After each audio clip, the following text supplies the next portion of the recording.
अस्सलाम वालेकुम जी नाज़रीन, मैं हूँ आपका होस्ट फवाद पंवार। मैं आज आपके सामने दोस्तों ने बड़ा कहा था कि धमासा बूटी के ऊपर एक तफसीलन बात करें, हमें दिखाएं। तो मैं ये दिखा रहा हूँ। ये साहिवाल इंडस्ट्रियल स्टेट के पीछे कॉलोनी है छोटी सी। तो ये उससे पहले कि मैं पौधा दिखाऊँ, चौधरी हमीद साहब ये लेथ ऑपरेटर हैं, यूपीएस वगैरह भी इलेक्ट्रॉनिक्स का भी सारा काम करते हैं, रिस्क माने। तो ये भाई मुझे ला के देते रहे थे जब मेरे वालिद को कैंसर था। तो मैंने इनसे पूछा, तो ये पीछे ही थोड़ा सा जैसा ये एक प्ले ग्राउंड सा है बच्चों का, खाली एक पड़ा हुआ है, इसमें ये खुदरो पौधे बहुत लगे हुए हैं। हम समझते हैं ये बेकार है, ये देखें ना, ये लगे हुए हैं, इसका भी फ़ायदा है, लेकिन ये देखें ये भी है। तो धमासा इन्हीं में से एक है। तो वो मैं अभी यहाँ पे लोगों ने असल में ये नाकारा बेकार समझ के इनको काट देते हैं। तो ये जड़ी बूटियाँ अल्लाह ने बड़ी काम की बनाई। इसमें 2 बूटे सिर्फ इस वक्त मुझे मिले थे, तो मैंने कहा मैं आपके साथ शेयर करूँ।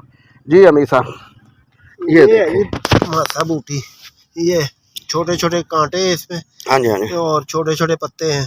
अच्छा, बाद में इनके ये जो फूल हैं ये रेड कलर के हो जाते हैं, छोटे से फूल हैं। अभी मौसम नहीं आया। अब इनके गौर से आप देख लें, इसके पत्तों का जो सा है ना जी, सबसे बड़ी बात, इसके पत्ते का यही साइज़ रहेगा और कांटे इसके छोटे हैं इतने, और ये डोडे से लगे हुए, ये इनके फूल हैं। ठीक है, इससे बिल्कुल मुशाबा एक बूटी और है, वो भी उसके भी ये तासीरन ठंडी है इसकी तासीर पे, और उसके मैं बाद में बात करूँगा। वो भी इसके मुशाबा है, लेकिन उसके पत्ते जो उनसे बड़े होते हैं। मैं उसे किक्कर की झाड़ियाँ समझता था। जैसे कि ये अभी दिखाता हूँ, ये रहा, ये भी बूटी उस जैसी है, देख रहे हैं ना, लेकिन इसके पत्ते चौड़े हैं थोड़े से।